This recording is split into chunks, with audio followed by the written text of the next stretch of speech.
102.7 Dominican Radio.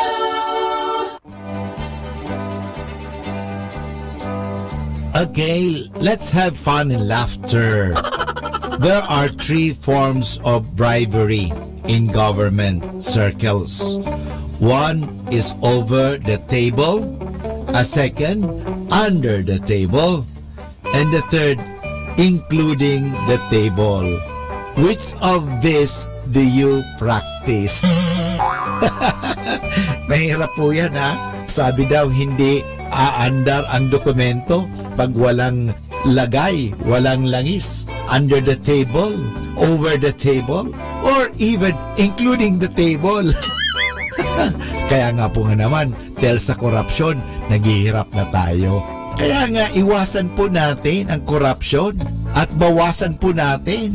At kung hindi talaga, alisin na lang natin sapagkat dahil sa korupsyon, maraming mga naghihirap. At dahil sa mga dishonesty, maraming nahihirapan. At ang korupsyon o ang mga bribery ang siya pahirap sa buhay.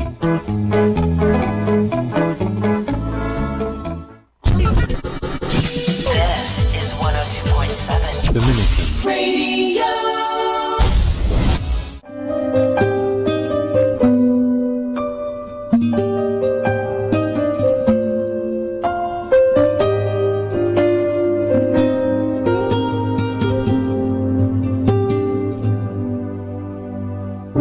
From heaven you came, helpless babe,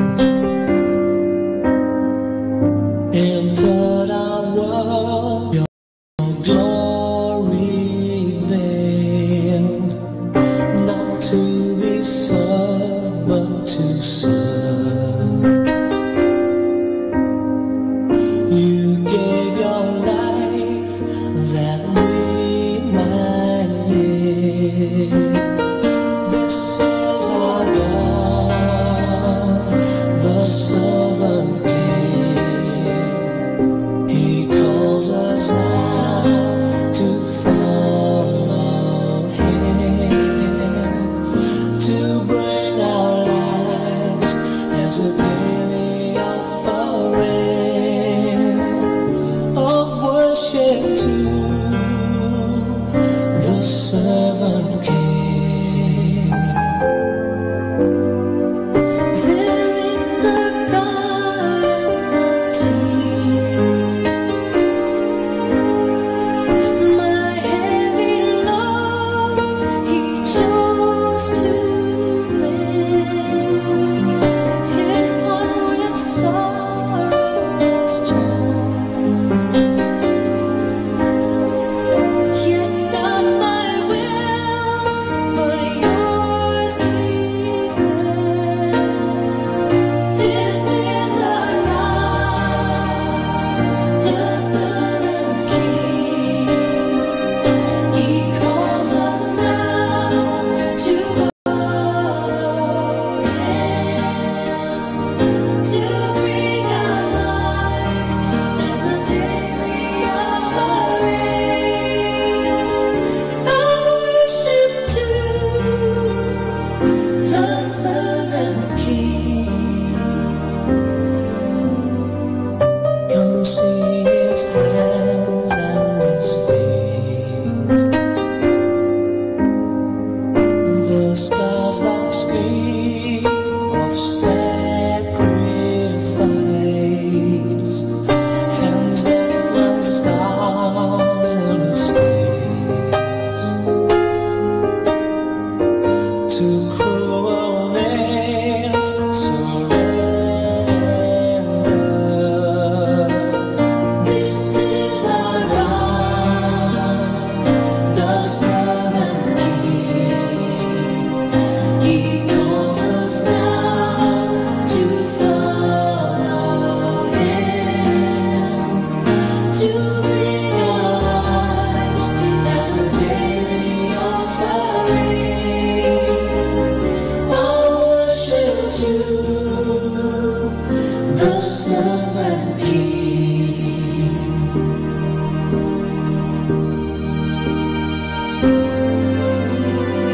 So let us learn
Manaoag Dominican Radio Christmas Countdown. Christmas Countdown. Christmas Countdown. It's 23 days before Christmas.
Our time now is 1 o'clock in the afternoon. Let us now have our time check prayer.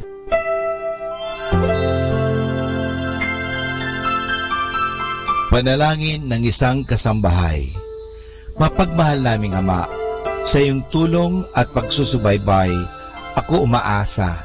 Luwin mong matupad ko ng maayos ang mga gawaing bahay na kaatang sa akin. Biyayaan mo ako ng sipag, lakas ng katawan at tiyaga sa araw-araw upang maibigay ko ang paglilingkod na inaasahan sa akin. Luwin mo rin, kilalanin at igalang ng aking mga pinaglilingkuran ang aking mga karapatan bilang isang tao at bilang isang anak ng Diyos. Bigyan ako ng panahon ng pagpapahinga at unawain kapag ako'y nagkukulang. Mahirap ang aking kalagayan, Panginoon, sapagkat nakikipamuhay ako sa mga taong hindi ko kapamilya. Kaya huwag mo akong pabayaan. Samo at dalangin ko sa iyo na gawin mo silang makatarungan, mahinahon at mabait sa pakikipag-ugnayan sa akin at sa iba pang mga kasama namin. Pagpalain mo ako upang sa tamang panahon maranasan ko rin ang isang mas maayos at maginhawang buhay. Sa ngalan ni Jesus. Amen.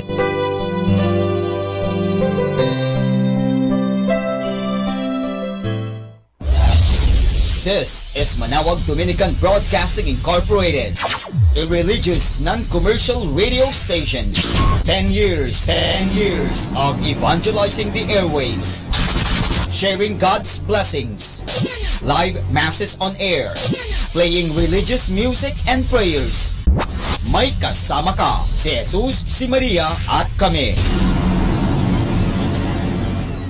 Our positive thought for this hour. Life challenges are not supposed to paralyze you. They are supposed to help you discover who you really are.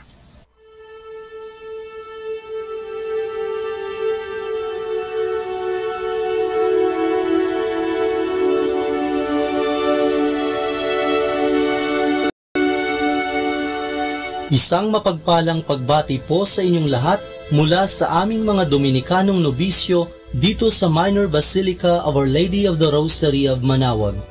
Kayo po ay nakikinig sa Binhi ng Buhay. Nais po naming ibahagi sa inyo ang bunga ng aming mga pagninilay sa Ebanghelyo ngayong 2 ng Disyembre, ang unang linggo ng Adbyento. A reading from the Holy Gospel according to Saint Luke. Jesus said to his disciples, "There will be signs in the sun, the moon, and the stars, and on earth nations will be in dismay, perplexed by the roaring of the sea and the waves. People will die of fright in anticipation of what is coming upon the world, for the powers of the heavens will be shaken.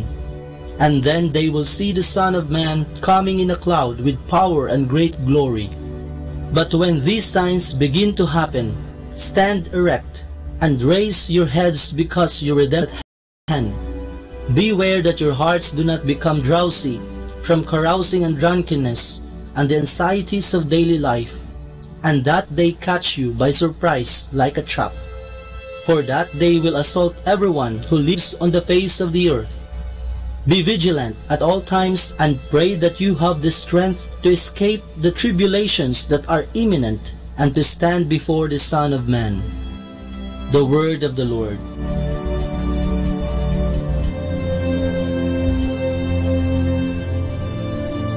Naku, ayan na ang mga jejemon. Hindi pala, malayo pa pala ang simbang gabi. Nasa unang linggo na tayo ng Adbyento at mukhang naaamoy na natin ang Kapaskuhan. Ano ba ang pinakaaabangan natin sa pagsalubong sa panahon ng Kapaskuhan? Mga regalo lamang ba? Malusog na pangangatawan? Matabang bulsa? Swerte? Kahit ano pa yan, tayo ay dapat na mas masabik sa kaligayahang dala ng espiritu ng Kapaskuhan. Paano ba natin inihahanda ang ating mga sarili? Ang mga puno ay tila ba handa ng sumayaw sa pagdating ng simoy ng hangin. Tila ba ang mga bituin ay nagsibabaan mula sa langit na nakasabit sa bintana ng bawat tahanan?